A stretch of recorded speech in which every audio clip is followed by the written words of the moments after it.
Voilà, le titre de mon message va s'afficher devant vous. Et je vous propose pour commenter, pour illustrer, pour nourrir notre réflexion autour de ce titre, Grandir selon le modèle de Christ. Toute une histoire, toute une affaire. Tourne-toi vers quelqu'un que tu lui dis « j'ai pas fini de grandir ».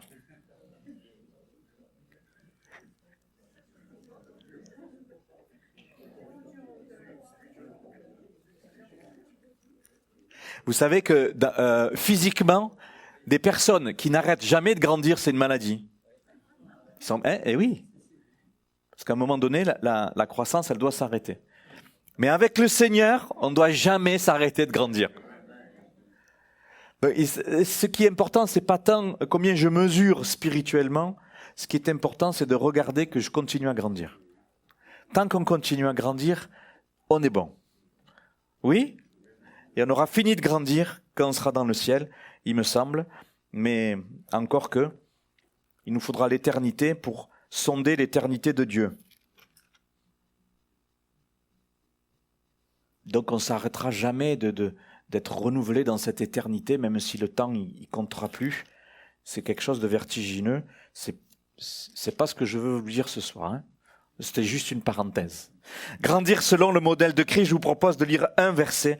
On va s'appuyer sur ce verset, Éphésiens chapitre 4, verset 13. Et vous connaissez certainement, on va le relire quand même. On va le lire dans la version seconde, et puis ensuite je vais vous l'afficher dans la version parole vivante. Éphésiens chapitre 4, donc c'est Paul qui parle. Il parle aux chrétiens d'Éphèse. Il parle dans ce chapitre 4 de la marche et du service du croyant. La marche du croyant, du service du croyant, tout ça c'est le chapitre 4. Et donc nous y sommes au verset 13. Comment faire pour aller de l'avant avec le Seigneur, comment grandir avec le Seigneur, comment mieux le servir, comment mieux l'aimer. Et tout ça c'est quelque chose qui nous rejoint, qui nous occupe, c'est quelque chose qui est très primordial. Donc il dit plusieurs choses, mais on va aller vers le verset 13 pour commencer. C'est bon ? Éphésiens 4, 13. Jusqu'à ce que nous soyons tous parvenus à l'unité de la foi et de la connaissance du Fils de Dieu, à l'état d'homme fait, d'homme et de femme bien sûr, à la mesure de la stature parfaite de Christ. On le relit ? Jusqu'à ce que nous soyons tous parvenus à l'unité de la foi et de la connaissance du Fils de Dieu, à l'état d'homme fait, à la mesure de la stature parfaite de Christ. On voit dans ce verset, il y a des mots compliqués. L'apôtre Paul, souvent, il a des tournures de phrases qui sont compliquées. Et on voit cette notion de dynamique, cette notion de croissance, jusqu'à ce que nous parvenions à la stature de Christ, à la maturité de Christ. Donc, c'est quelque chose qui est beau, qui est aussi très profond. Et on va essayer de regarder, de poser quelques éléments. Alors je vous propose un plan, je vous propose 3 points. Le premier point, c'est le besoin de reconstruire une relation avec Dieu. Ça, c'est l'œuvre de Christ qui le fait, on va le voir. Deuxième point, comment s'exprime cette relation nouvelle que Christ nous propose et que nous avons par la foi en l'œuvre de Christ. Comment s'exprime cette relation nouvelle, deuxième point. Et le troisième point, l'impact sur ma vision de ma relation à Dieu. Et c'est quelque chose qui est très important. Quelle est ta vision ? Comment tu vis ta relation à Dieu ? Quelle est l'idée que tu te fais de ta relation à Dieu ? Et on va voir que c'est quelque chose de très pratique, mais de très simple aussi. Mais des fois, on se fait avoir et on se fait piéger. Donc, on va essayer de partager tout ça. Ça va ? Vous êtes avec moi ? Vous n'êtes pas encore endormis ? C'est bon ? Donc, je vous ai dit que on va relire ce verset dans la traduction « Parole vivante ». Nous lisons donc « Il nous a donné ses frères pour que nous parvenions à une réelle unité par le moyen de la foi et d'une parfaite connaissance du Fils de Dieu, que nous devenions majeurs. » Il y a des majeurs au milieu de nous ? En France, la majorité, c'est combien ? C'est 18 ans. Avant, c'était 21, je crois. Dans d'autres pays, c'est 21. Et chez les Juifs, la majorité, c'est l'adolescence, 14-15 ans. Donc, bon, ça dépend des pays. Que nous devenions majeurs en atteignant une virile maturité. Que notre personnalité atteigne son plein épanouissement sur le modèle du Christ. Et que tous ensemble, nous formions cet homme parfait, cette femme parfaite, qui constitue la plénitude qui nous vient du Christ. Ouf! Là, on finit de lire ça, c'est comme si on a couru un marathon. Hein. Il dit, c'est ouf! Voilà. Paul parle ici, en tout cas, de cette croissance. Je pense que c'est un petit peu plus explicite dans cette version que dans la version seconde, il me semble. Paul parle ici de croissance en vue d'une maturité, en vue d'une stature, en vue d'un accomplissement. Et on voit déjà que tout cet accomplissement ne peut être possible sans Christ. C'est Christ qui permet cette croissance, ces progrès, cet accomplissement. Nos efforts ne marcheront pas. Ça ne peut pas se faire sans Christ et sans l'Église.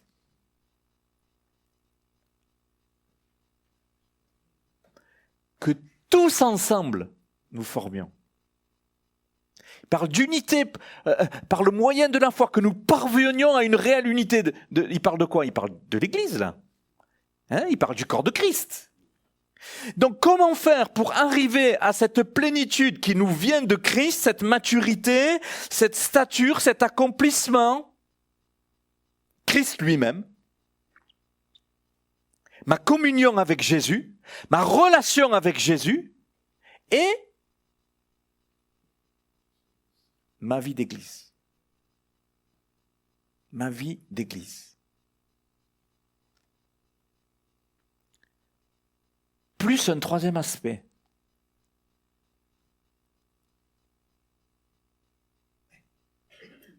Qui est dans ce texte. Qui est souvent mis de côté. Qui est au tout début du texte. Il nous a donné ses frères pour que nous parvenions à ce que nous sommes en train de parler.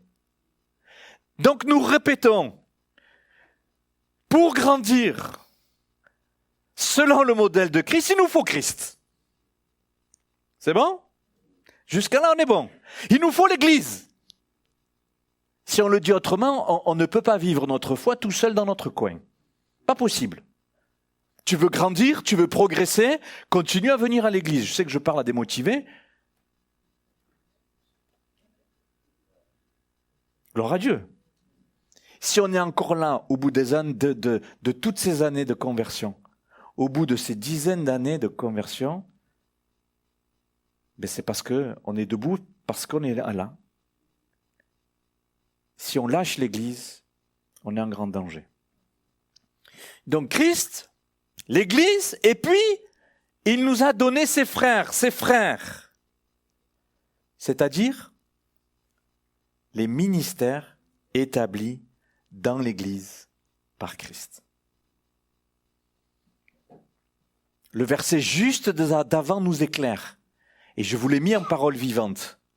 Tous ces dons ont été accordés pour le perfectionnement des chrétiens, afin qu'ils soient tous convenablement équipés pour leur service et que chacun soit rendu capable d'exercer son ministère en vue de la formation du corps de Christ.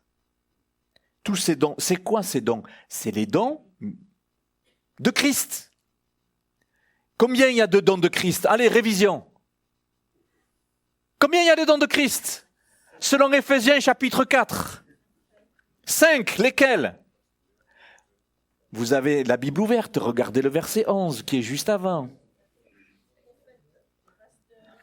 Il a donné les uns comme, premièrement, apôtres, comme prophètes, les autres comme évangélistes, les autres comme pasteurs et docteurs ou enseignants. Donc, c'est tous ces frères, tous ces ministères qui ont reçu cela, ils ont été donnés, ils ont été accordés pour le perfectionnement des chrétiens. Pour que les chrétiens puissent grandir. Grandir selon le modèle de Christ. Donc, on reprend. Comment grandir selon le modèle de Christ? Il nous faut Christ.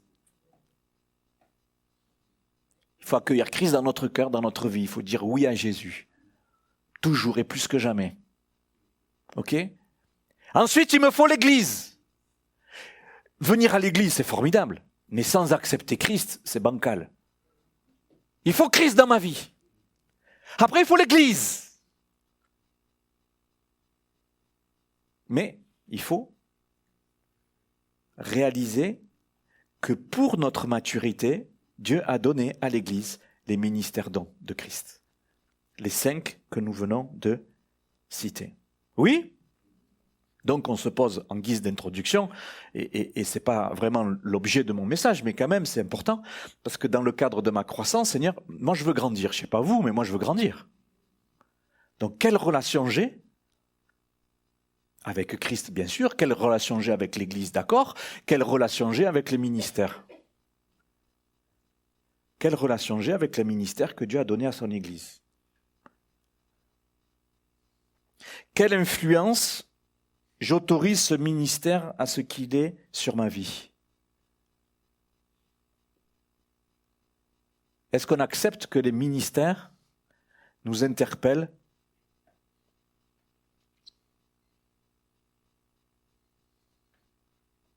Nous encouragent? Nous exhortent? Nous reprennent des fois? Quelle influence est-ce que je lui autorise à ce ministère sur ma vie de piété? Sur mon service?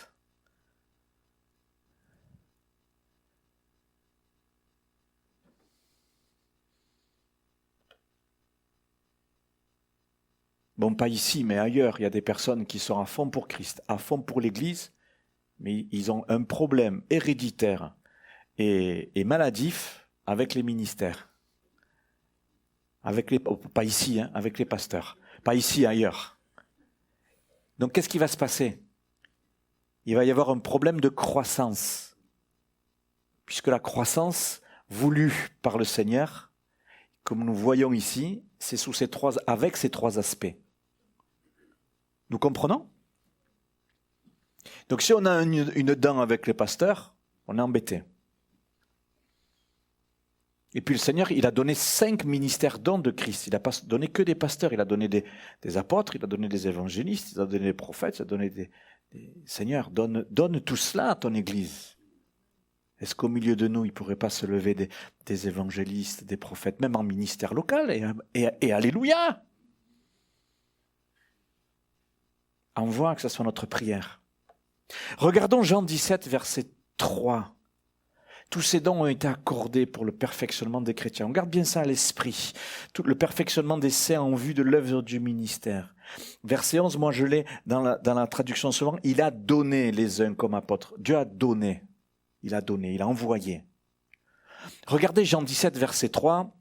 C'est Jésus qui parle, nous sommes dans une partie de ce qu'on appelle la prière sacerdotale, Jean 17, verset 3, et c'est Jésus qui dit « Or, la vie éternelle, c'est qu'ils te connaissent, toi, le seul vrai Dieu, et celui que tu as envoyé, Jésus-Christ. » Celui que tu as envoyé, Jésus-Christ. Qu'est-ce que nous voyons ici?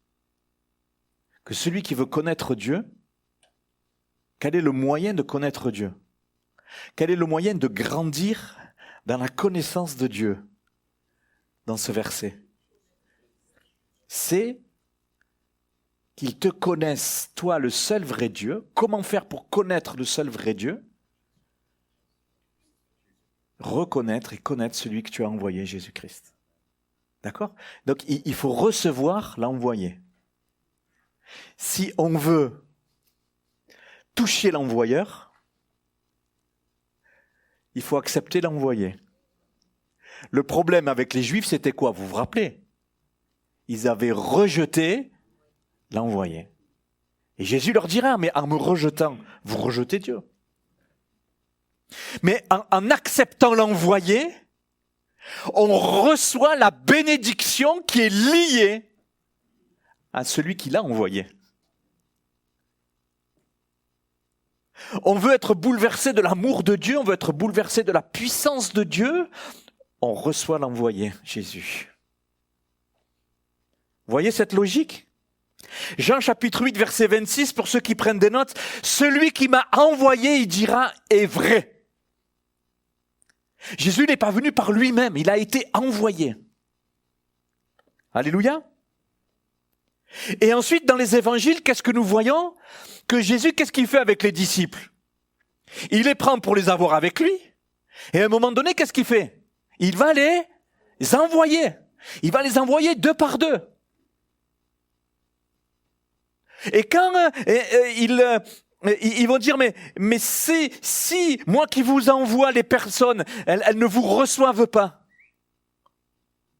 Vous secouez les pieds, il y en a un qui suit, la pousse de vos pieds, la poussière, et ils sont quoi ? Ils se sont rejetés eux-mêmes. Donc les disciples, eux, ils ont un mandat, les disciples, ils sont là pour bénir, mais si les personnes refusent l'envoyer, en même temps de refuser les envoyer, on refuse Dieu. En refusant Jésus qui a été envoyé, on refuse Dieu. Vous voyez ce principe ? Dans ce qui nous occupe, les ministères, ils ont été envoyés à l'Église dans un but de faire grandir l'Église, d'amener une croissance spirituelle, d'amener une maturité spirituelle. Mais si l'Église refuse de recevoir ceux et celles qui sont envoyés, qu'est-ce qui va se passer pour l'Église ? Elle ne va pas grandir. Ça ne va pas marcher. Donc si on veut vraiment, grandir selon le modèle de Christ, alors on reçoit Christ. Alléluia. L'église, formidable. Moi, je suis à l'église depuis 40 ans, bien sûr. Mais on n'a pas besoin de pasteurs, nous. On n'a pas besoin des ministères dons. Nous, on fait notre truc, nous. Ça ne marche pas. Il faut les trois. Et c'est ce que dit ce texte. C'est ce que dit ce texte. Oui ? Qu'on puisse prier pour que le Seigneur Jésus envoie des ministères dons, fasse naître des ministères dons pour le perfectionnement de son Église. Amen. Amen. Alors nous revenons dans ce besoin de croissance. On va revenir un petit peu en arrière, le besoin de reconstruire une relation avec Dieu. Et pourquoi je dis reconstruire ? Parce que elle a été construite au commencement, et puis elle a été détruite avec le péché. Et Christ est venu pour reconstruire notre relation avec Dieu. Oui ? Et ça, c'est extraordinaire. Dans Genèse chapitre 3, si on reprend, alors ils entendaient la voix de l'Éternel Dieu qui parcourait tout le jardin vers le soir, dans le souffle de la journée, et l'homme et sa femme se cachèrent loin de la face de l'Éternel Dieu, au milieu des arbres du jardin. Dans nos traductions, c'est traduit au passé simple, je l'ai mis entre parenthèses, mais littéralement c'est de l'imparfait. Littéralement c'est une conjugaison qui fait que Dieu, au moment de la création, dans le jardin d'Éden, avec Adam et Ève, Dieu était en train de toujours être dans le jardin. Il occupait de manière totale et entière, dans toute la plénitude de sa présence, entièrement tout le jardin. Et ça s'est passé pendant, pas seulement de temps en temps, c'était tout le temps. C'était une communion, une relation parfaite. Amen. Le texte dit qu'en fait, Adam et Ève, ils entendaient Dieu tous les jours. Dieu occupait tout le jardin et il le faisait de manière continuelle, il le faisait de manière répétée, jusqu'à ce qu'il y ait la chute. Et après la chute, Adam et Ève, ils n'avaient plus accès directement au Créateur. Il y a eu une rupture. Et nous le lisons rapidement, on reprend les textes. Versets 23 et 24 du chapitre 3. L'Éternel Dieu le chassa du jardin d'Éden pour qu'il cultivât la terre d'où il avait été pris. Et c'est ainsi qu'il chassa Adam et il mit à l'orient du jardin d'Éden les chérubins qui agitèrent une épée flamboyante pour garder le chemin de l'arbre de vie. Il y a eu la rupture. Il y a eu une séparation. La relation a été brisée. La plénitude de la relation qui était dans le jardin d'Éden, elle a été arrêtée à cause de cette rupture, à cause de cette brisure de la désobéissance, la brisure du péché qui nous dit la parole. Adam et Ève n'étaient plus là où Dieu était. Il y a eu cette séparation.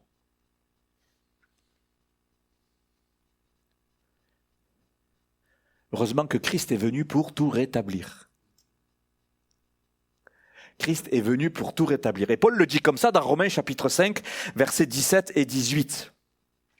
Si par l'offense d'un seul, la mort a régné par lui seul, l'offense d'un seul c'est Adam, la mort a régné par lui seul, à plus forte raison ceux qui reçoivent l'abondance de la grâce et du don de la justice régneront-ils dans la vie par Jésus-Christ, lui seul.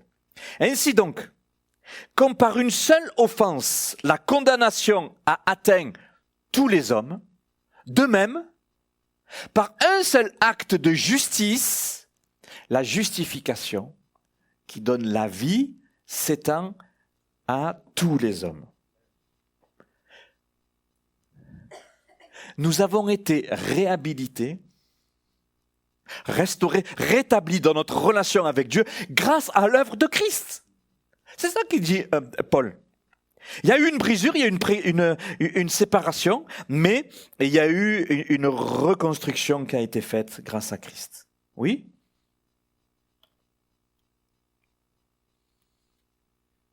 Réhabilité par la rédemption accomplie par Jésus-Christ. La race humaine tout entière peut retrouver des relations normales avec Dieu. Tout homme, toute femme, quelle que soit son histoire, quel que soit son passé, c'est possible grâce à Jésus. Et ces relations telles qu'elles étaient à l'origine, au commencement, Christ a accompli l'impossible. Amen.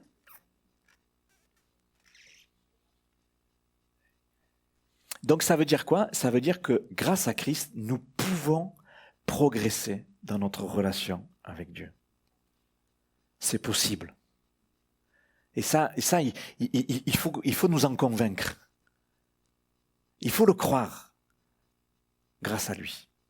Grâce à lui. Tu peux faire des progrès grâce à lui. Ah oui, même après 40 ans de conversion, on peut faire des progrès. Vous allez me dire, moi je pars de loin, je viens d'arriver, je connais pas tout, je comprends rien quand je lis la Bible. Oui, mais cherche pas, tu peux faire des progrès. Parce que Christ a tout accompli, il a accompli l'impossible. Alléluia. Adam et Ève, quand ils sont sortis du jardin d'Éden, à partir de ce moment-là,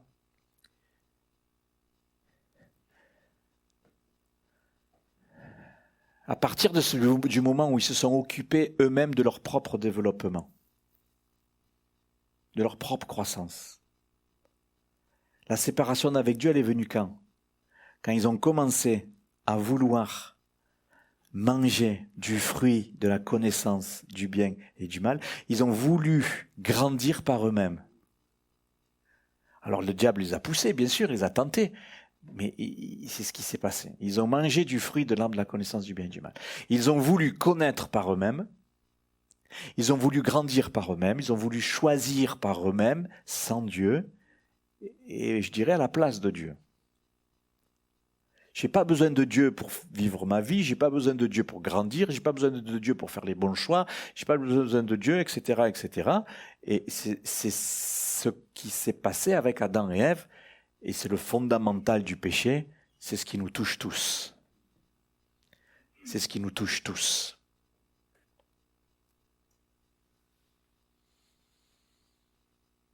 Ils ont voulu faire les choses à leur place. Et la rupture est venue. Mais Christ est venu pour rétablir cette relation.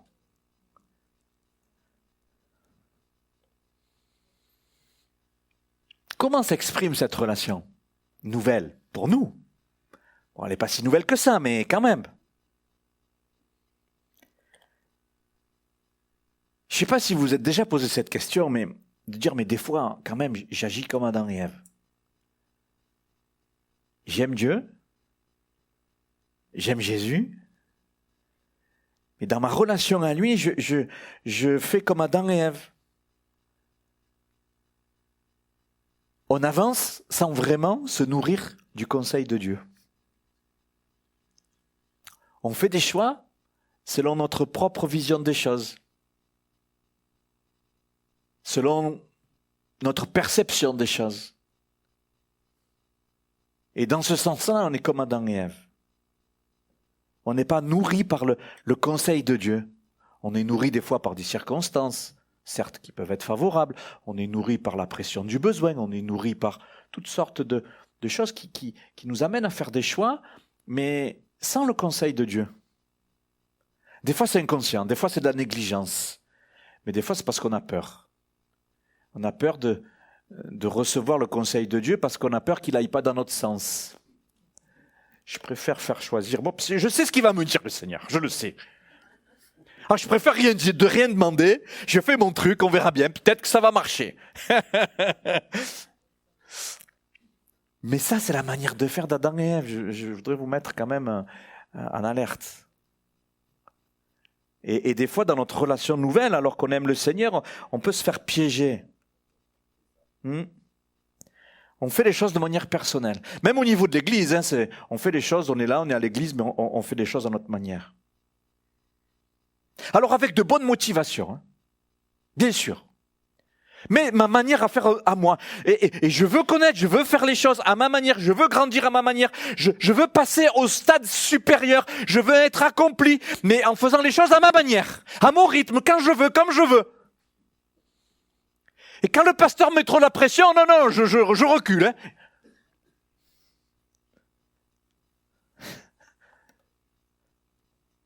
Bon, pas ici, ailleurs. Mais il faut qu'on fasse attention parce que c'est la mentalité d'Adam et Ève.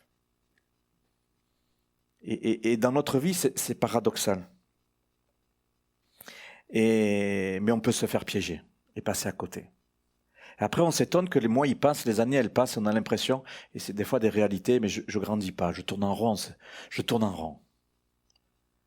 J'ai l'impression d'avoir rétrogradé. J'étais mieux avant et moins bien maintenant. Parce qu'on a oublié de vérifier cette relation. Comment est-ce que je vis, comment j'exprime cette relation que j'ai avec Dieu, que j'ai avec mon Jésus.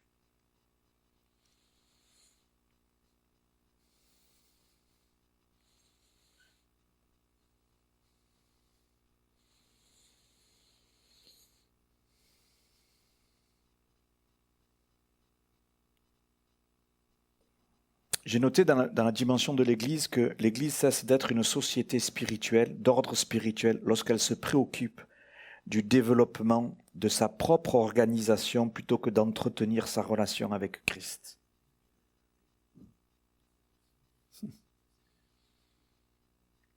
Et pourtant, il faut qu'on soit organisé. Mais il ne faut pas que l'organisation soit le but de mon développement.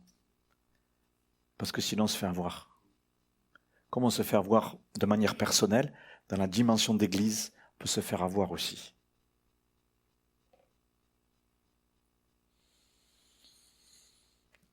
La réhabilitation de l'humanité par Jésus-Christ implique la manifestation du Christ dans la vie collective aussi bien que dans la vie individuelle. Christ doit être la priorité dans ta vie personnelle, mais Christ doit être notre priorité dans la vie d'église aussi.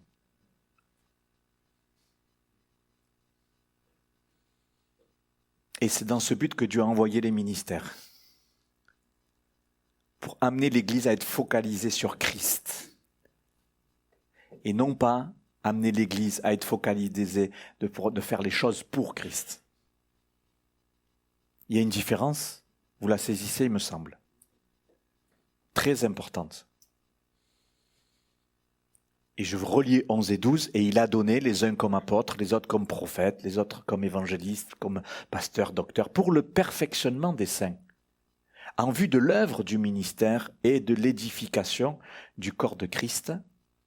Il a donné les uns comme apôtres, les autres comme prophètes, les autres comme évangélistes, les autres comme pasteurs, docteurs, etc. Nous ne sommes pas appelés à jouir isolément de la communion avec Dieu.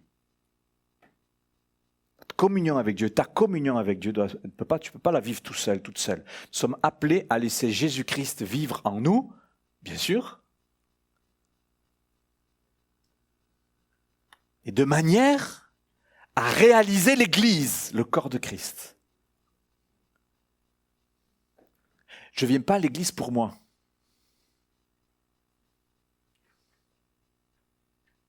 Je viens à l'Église pour construire l'Église vers la gloire de Dieu.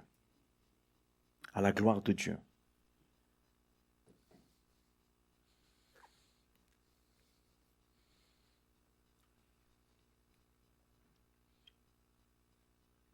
Amen. On continue. Troisième point. L'impact sur ma vision de ma relation à Dieu. Qu'est-ce que ça veut dire ça ? Ça veut dire que dans ma vie personnelle, est-ce que j'ai en vue l'édification du corps de Christ ?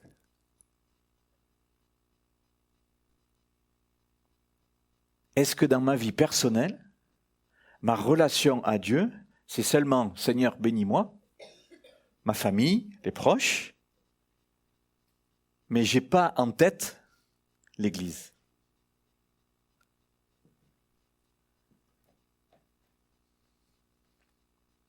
Est-ce que j'ai en vue l'édification du cœur de Christ ou seulement ma propre formation spirituelle ? Et c'est une vraie question parce que des fois, on vient à l'église, je viens à l'église pour me faire du bien. Moi, je ne l'ai pas entendu ici, ça j'ai entendu ailleurs. Je viens à l'église parce que je veux être nourri. Et puis je suis nourri, et après je m'en vais. Donc je viens à l'église pour être nourri moi-même dans un but de ma propre formation spirituelle.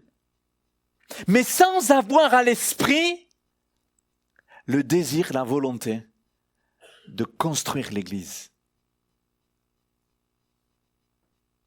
Donc venir pour être nourri, c'est bien, mais ce n'est pas suffisant. Parce que ma vision, sinon, elle est avortée.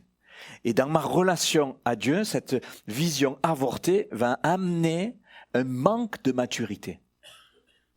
Je vais mal grandir. Vous me suivez ?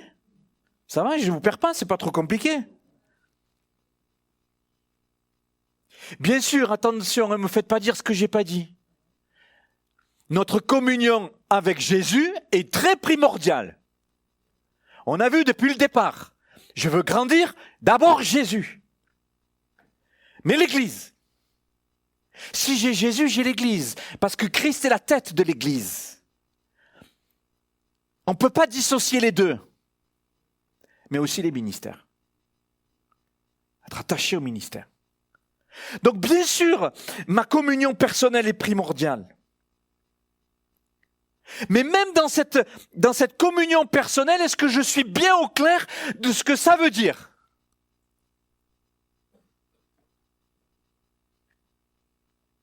Communion personnelle avec le Seigneur, c'est important. Qu'est-ce que ça veut dire ?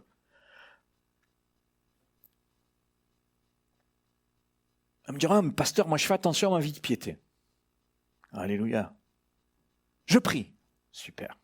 Continue. Je lis la Bible. Waouh, super. J'essaie de me procurer des bons bouquins pour nourrir ma foi également. Formidable. Je fais attention, j'écoute des audios des personnes qui sont équilibrées et ça me nourrit aussi. Très bien.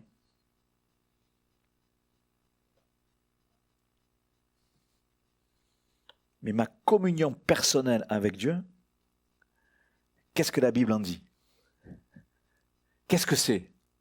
Au-delà de tout ça, qui est bon. Regardez ce que nous lisons dans Philippiens, chapitre 3, versets 7 à 10. Vous êtes assis ? On va lire. Les 4 versets, c'est un peu long, mais on va les lire quand même.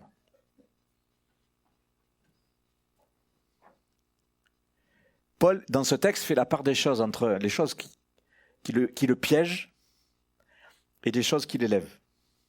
Il fait la part des choses. Il dit, voilà, mais ces choses qui étaient pour moi des gains, je les ai regardées comme une perte à cause de Christ. Et même, je regarde toutes choses comme une perte à cause de l'excellence, de la connaissance de Jésus-Christ. Mon Seigneur, pour lequel j'ai renoncé à tout. Et ces choses-là, je les regarde comme de la boue afin de gagner Christ et d'être trouvé en lui, non avec ma justice, celle qui vient de la loi, mais avec celle qui s'obtient par la foi en Christ. La justice qui vient de Dieu par la foi, afin de connaître Christ et la puissance de sa résurrection et la communion de ses souffrances en devenant conforme à lui dans sa mort. Et c'est là où ça pique. La dernière partie de ce texte, afin de connaître Christ, et la puissance de sa résurrection et la communion de ses souffrances en devenant conforme à lui jusque dans la mort. Qu'est-ce que ça veut dire? Ça veut dire que l'accomplissement du dessein de Dieu pour ma vie personnelle implique, de ma part, personnellement, un abandon complet à sa volonté. C'est ça la mort dont il parle.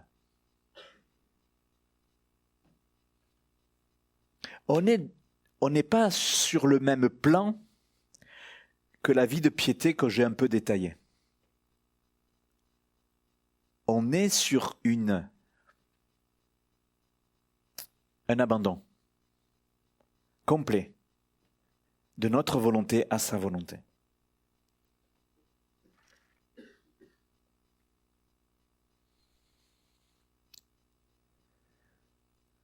Ça va, ça se coupe pas trop? Je le dis autrement, puisqu'il est question de rechercher ce qui nous fait grandir. Dès que je me recherche par moi-même, je cherche à connaître par moi-même, en dehors de ma dépendance à Dieu, je me perds. Ta croissance, elle est dans ta dépendance à Dieu. Dans ta communion à Dieu. Elle est là, ta croissance. Si je cherche à grandir par d'autres moyens que ma communion avec Jésus, d'abord, je me perds.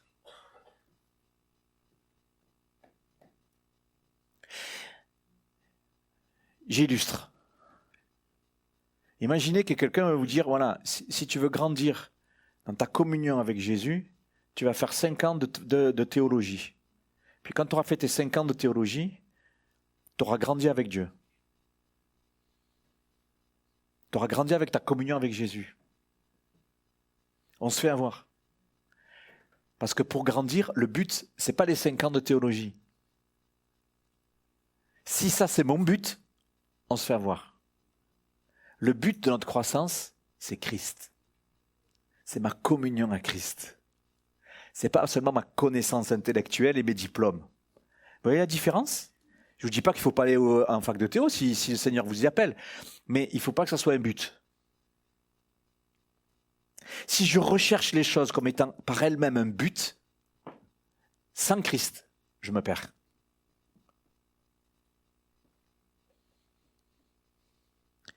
Adam et Ève ont fait ça. Hein? Ils se sont fait avoir.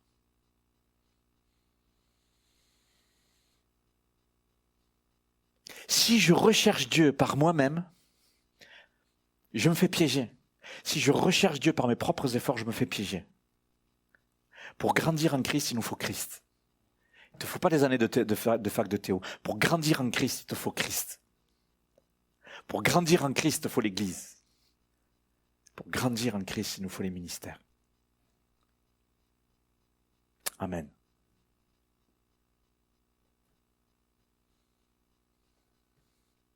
Se rechercher soi-même, c'est aujourd'hui, de nos jours, hein, c'est en vogue. Hein. Je cherche un accomplissement pour ma vie. Je cherche à me réaliser. Je cherche à être bien.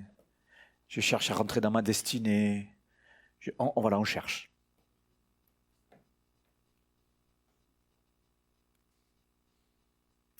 Vous avez entendu certainement des mots comme coach. Coach.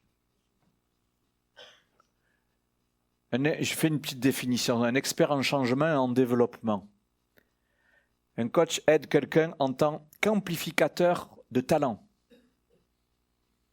J'ai mis entre parenthèses des talents uniquement selon la chair. Il encourage à trouver la vision de Dieu pour sa vie et à vivre conformément à celle-ci en développant le potentiel présent pour aller vers un futur amélioré. On dirait un slogan. Si on cherche Dieu pour ça, on se fait piéger. On doit chercher Dieu pour Dieu. On doit chercher Dieu pour lui-même. Un autre mot, relation d'aide, conseil en relation d'aide, qu'on se recherche. Pour aider, une définition, pour aider un individu à résoudre des problèmes du passé en vue de mieux opérer dans le présent. Pourquoi pas ? Mais si tu t'engages là-dessus, aux dépens de ta communion à Christ, on se fait piéger. On se fait piéger. Quelle humiliation pour moi quand je découvrirai que mon but n'a pas été de glorifier Jésus lui-même, de donner gloire à Jésus lui-même, mais seulement de glorifier ce qu'il a fait pour moi. Regardez comme c'est fin. J'aime pas Jésus pour les bénédictions qu'il me donne. J'aime Jésus pour ce qu'il est. Je rends pas gloire à Jésus uniquement pour les bénédictions et les exaucements qu'il me donne. Je rends gloire à Jésus pour ce qu'il est. Vous voyez le curseur, le focus, comment il est décalé ? Quelle humiliation pour moi quand je découvrirai que mon but n'a pas été de glorifier Jésus-Christ lui-même, mais seulement d'augmenter mon potentiel ici-bas. Seigneur, je viens te voir pour que tu me rendes capable. Oui, mais ça ne doit pas être ta motivation première. Ma motivation première, c'est être avec Jésus. Pour être avec lui, sa présence, son cœur à cœur. Amen. Mon but doit être Dieu lui-même.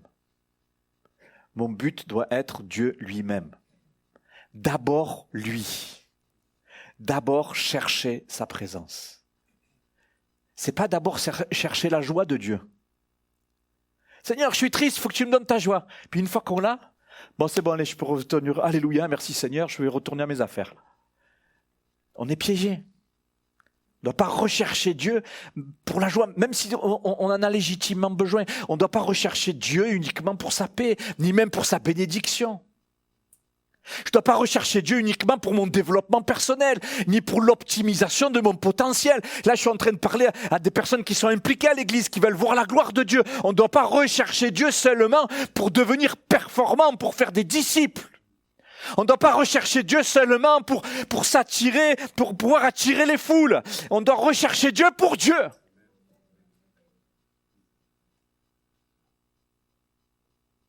Et ces choses-là viendront. Ça veut pas dire qu'il faut rien faire. Ça veut pas dire qu'il faut pas faire d'événements à l'église. Ça veut pas dire qu'il faut pas évangéliser. Ça veut pas dire qu'il faut pas se former. Ça veut dire qu'il faut pas que toutes ces choses deviennent ma priorité dans ma relation à Dieu. Si je veux grandir, je dois rechercher Dieu pour Dieu. Je dois rechercher Dieu pour lui-même. On ne doit pas seulement rechercher Dieu par rapport à nos besoins, pas seulement rechercher Dieu par rapport à la conversion de nos enfants, par rapport à la conversion de notre ville, etc., etc. On doit rechercher Dieu pour Dieu. Et en recherchant Dieu pour Dieu, on recevra le conseil de Dieu dans tout ce qu'il a besoin de nous donner.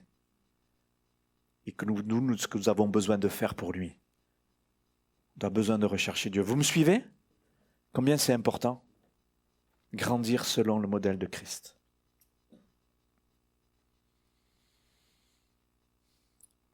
Je remets ce verset devant vos yeux. Or, la vie éternelle, c'est qu'ils te connaissent, toi, le seul vrai Dieu, et celui que tu as envoyé, Jésus-Christ. Vous le savez, mais je vous le dis quand même. La vie éternelle, c'est pas seulement un lieu. Des fois, quand on parle de vie éternelle, on voit que c'est le paradis. Quand je vais mourir, je vais dans la vie éternelle, c'est le paradis. C'est vrai, mais c'est pas seulement ça. On a déjà vu aussi que la vie éternelle, c'est un état. C'est-à-dire que quand j'ai donné ma vie à Jésus, là, ici et maintenant, nous sommes dans la vie éternelle. C'est une question de relation, ok? Mais c'est plus que ça. Ce verset dit quelque chose d'encore plus important que ça. La vie éternelle, c'est qu'ils te connaissent, toi, le seul vrai Dieu, et celui que tu as envoyé, Jésus-Christ. La vie éternelle, c'est une personne. La vie éternelle, c'est une personne. Plus précisément, c'est connaître la personne de Jésus. C'est plus qu'un lieu où on ira plus tard. C'est plus un état spirituel ou théologique. Je suis dans la vie éternelle. Je suis au travail, mais je suis dans la vie éternelle. Des fois, on n'arrive pas trop. Je suis à l'église, mais je suis aussi dans la vie éternelle. Je suis dans les problèmes, mais je suis aussi dans la vie éternelle. Peut-être pas tout le monde comprend. Mais ici, il y a un éclairage supplémentaire. La vie éternelle, c'est la relation que j'ai avec mon Jésus. La vie éternelle, c'est Jésus. C'est une personne. La vie éternelle, c'est Jésus. Si on s'attache à connaître Jésus, on est dans la vie éternelle. Oui? Allez, je termine. Jean chapitre 8, versets 54, 57, 55, Jésus répondit, « Si je me glorifie moi-même, ma gloire n'est rien. » C'est Jésus qui parle. Hein? Si je me recherche moi-même, ma gloire, elle est rien, il dit Jésus. C'est mon Père qui me glorifie. Lui que vous dites être votre Dieu et que vous ne connaissez pas, pour moi, je le connais. Et si je disais que je ne le connais pas, je serais semblable à vous, un menteur. Mais je le connais et je garde sa parole. Amen. Jésus répondit, si je me glorifie moi-même. Le mot glorifier ici, c'est doxazo. Doxazo, c'est avoir une opinion sûre. Ça veut dire croire, juger, s'imaginer, se glorifier pour ses qualités. S'appuyer sur sa nature humaine, c'est le mot qui est employé ici, que Jésus emploie. Il dit, si je me glorifie moi-même, si je m'appuie sur mes qualités, mais s'il y avait quelqu'un qui pouvait s'appuyer sur ses qualités, c'était bien Jésus. On est d'accord avec nous, avec ça?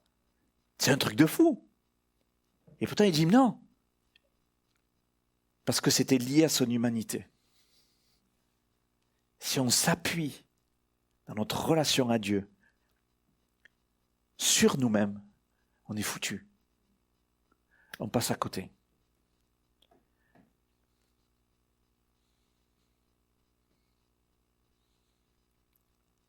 Je termine, je remets le verset 13 de Éphésiens 4 qui nous a occupés. Jusqu'à ce que nous soyons tous parvenus à l'unité de la foi et de la connaissance du Fils de Dieu, à l'état d'homme fait à la mesure de la stature parfaite de Christ. Grandir selon la stature parfaite de Christ. Grandir selon le modèle de Christ. Allez, rapidement, on fait le point. C'est le connaître, lui, Jésus, et obéir à sa parole. C'est le connaître par l'action du Saint-Esprit en moi. Grandir selon le modèle de Christ, c'est le connaître par mon implication dans mon Église. Grandir selon le modèle de Christ, c'est le connaître par mon attachement spirituel au ministère placé par Jésus dans mon Église. Ces 4 choses vont me faire grandir selon le modèle de Christ. Amen. Et dans tout ça, Seigneur, je te cherche pour qui tu es.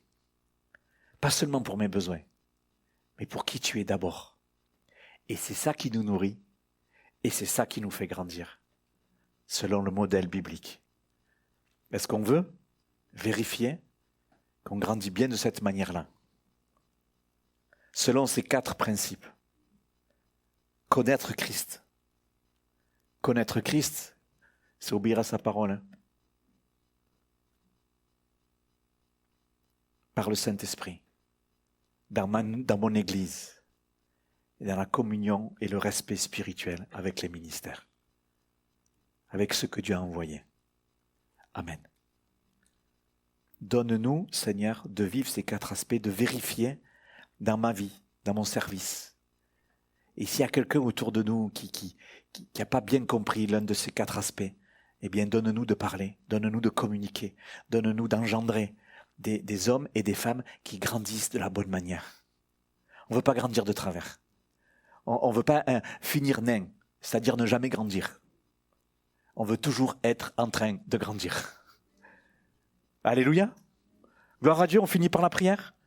On est devant toi, Seigneur, on veut se laisser être remis en question dans notre cœur maintenant. On veut vraiment pas nous laisser piéger, Seigneur. Et combien on entend que y a des besoins de se réaliser, il y a des besoins d'exprimer notre potentiel, notre talent, etc., etc. Seigneur, tu connais toutes ces choses. Ce qu'on veut ce soir, c'est être renouvelé dans notre attachement à toi. Nous savons que tu veux te servir de nous, nous savons que tu veux nous utiliser au travers de notre humanité, au travers de nos talents. Mais Seigneur, nous ne voulons pas nous satisfaire de ces choses-là. Nous ne voulons pas que notre gloriole personnelle nous élève et que notre orgueil soit flatté.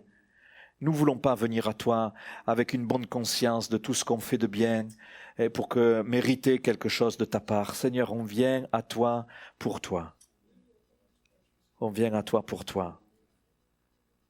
On vient à Dieu pour Dieu lui-même, mes frères, mes sœurs. On vient à Jésus pour Jésus. On vient à Jésus pour Jésus. Tu es mal, tu es découragé, tu as peur, viens à Jésus. Sois nourri de sa présence, sois nourri de son cœur, avec un cœur à cœur avec lui. C'est ça le plus important. Et les forces vont revenir. Pour affronter l'adversité, pour affronter les soucis, pour affronter les problèmes, pour affronter les angoisses. Viens à Jésus. Sinon, nous ne grandirons jamais. Sinon, nous serons comme des avortons, mal nés, comme des enfants, emportés par tout vent de doctrine, emportés par toutes circonstances défavorables, ou même favorables des fois, en proie à faire toujours des mauvais choix et tourner en rond. Seigneur, on veut grandir selon ton modèle. Je prie pour que le ministère du Saint-Esprit soit efficient au milieu de nous, soit entier dans nos cœurs. Donne-nous la force d'obéir à ta parole. Donne-nous l'envie d'obéir à ta parole. Donne-nous de la joie de nous conformer à ta parole. Renouvelle, peut-être s'il y a quelqu'un qui se sent détaché dans son cœur de son Église, de la vie d'Église. Nous prions, Seigneur, pour le miracle de l'amour et du zèle renouvelé pour l'Église, le corps de Christ. Alléluia. Nous prions pas seulement pour ceux qui sont là, pour nous tous qui sommes là, mais nous prions pour ceux qui viennent à l'Église par intermittence. Ceux qui, pour eux, venir à l'Église n'est pas une priorité dans leur planning. Je prie, Seigneur, pour qu'il y ait une affection nouvelle, un intérêt nouveau, une joie nouvelle. Seigneur, s'il te plaît. Et nous prions pour ceux qui sont en retrait par rapport au ministère que tu as envoyé. Nous prions pour ceux qui se méfient, nous prions pour ceux qui n'ont pas confiance, ceux qui ont eu des relations brisées avec les ministères peut-être dans le passé. Nous prions pour ceux qui ont été blessés par des mauvais ministères. Ça existe, Seigneur. Je prie pour que tu guérisses entièrement et complètement. Je prie pour de la confiance envers les ministères. Je prie pour de la confiance renouvelée. Je prie contre l'esprit d'indépendance, de rébellion, d'orgueil, qui n'acceptent pas le conseil des ministères, qui n'ont pas compris qu'ils ont été envoyés par Christ pour l'Église, pour chacun. Seigneur, merci pour le respect, merci pour l'honneur que toi seul peux produire. Merci pour l'attention, la bienveillance que l'Église doit avoir pour les ministères et que les ministères doivent avoir pour l'Église. Merci Seigneur. Nous voulons que ces choses grandissent au milieu de nous. Pour ta gloire, Seigneur. Amen. Amen. Amen. Amen.